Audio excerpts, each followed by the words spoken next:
Hi மக்களே, எல்லாத்துக்கும் வணக்கம். எல்லோரும் எப்படி இருக்கீங்க? இன்றைக்கி நம்ம வீடியோவில் என்ன பார்க்க போகிறோன்னா, இந்த மாதிரி ஒரு புடிமா செஞ்சே சாப்பிட்ருக்க மாட்டீங்க. அந்தளவுக்கு டேஸ்ட்டாக இருக்குங்க. என்னன்னு பார்க்குறீங்களா? முட்டைக்கோசு முட்டையை வச்சு தாங்க ஒரு பொடி மாஸு. எல்லோரும் முட்டைக்கோசில் கூட்டு செஞ்சுருப்பீங்க, பொரியல் செஞ்சுருப்பீங்க. வாங்க இந்த பொடி மாஸ் எப்படி செஞ்சிடலான்னு பார்த்துடலாமா? இப்போ ஒரு பேன் வச்சுக்கோங்க. அது 2-3 டீஸ்பூன் ஆயில் போட்டுக்கோங்க. பட்டை 2 துண்டு போட்டிருக்கேன். பிரியாணி இலை போட்டுக்கோங்க. கருவேப்பிலை அதையும் போட்டுக்கோங்க. பெரிய வெங்காயம் 2 எடுத்துருக்கோங்க. அதை குட்டி குட்டியாக கட் பண்ணிக்கலாம். அதையும் போட்டு நல்லா கண்ணாடி பதத்துக்கு வதக்கிக்கோங்க. இப்போ 4-5 பல் பூண்டு எடுத்து அது 1-2 தட்டி வச்சுக்கோங்க. அதையும் போட்டு வதக்கிக்கலாம்.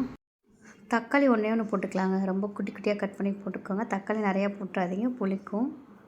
அதையும் நல்லா நம்ம கரையிற வரையும் வதக்கிக்கலாங்க. இப்போ முட்டைக்கோஸ் 1/4 கிலோ எடுத்துருக்கேன். அது ரொம்ப பெருசாக இல்லாமல் ரொம்ப குட்டியாக இல்லாமல் மீடியம் சைஸ் கட் பண்ணி எடுத்துக்கோங்க. வெங்காயம் தக்காளி வதங்கினாலே முட்டைக்கோஸையும் போட்டு நல்லா வதக்கிக்கலாம்.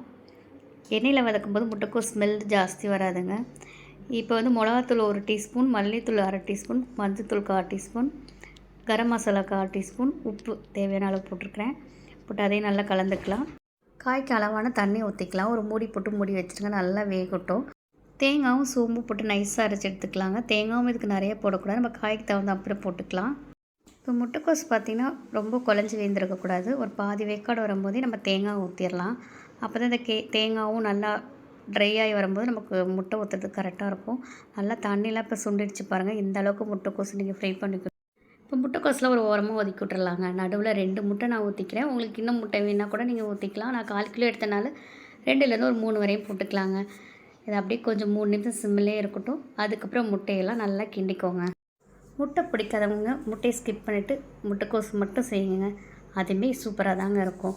இது நீங்கள் ஒயிட் ரைஸ் கோயிலில் கூட பெசஞ்சு சாப்பிட்லாம். சப்பாத்தி கூட, தோசை கூட, இதில் கூட வச்சு சாப்பிட்லாங்க. இப்போ எல்லாமே நல்லா மிக்ஸ் ஆகிடுச்சு. இந்த அளவுக்கு மிக்ஸ் ஆகணுங்க. டயட்டில் இருக்கவங்க ரொம்பவே எடுத்துக்கிட்டால் ஃபில்லிங்காக இருக்குங்க. அவ்வளோதாங்க. ஃபைனலாக கொத்தமல்லி போட்டுடலாம்.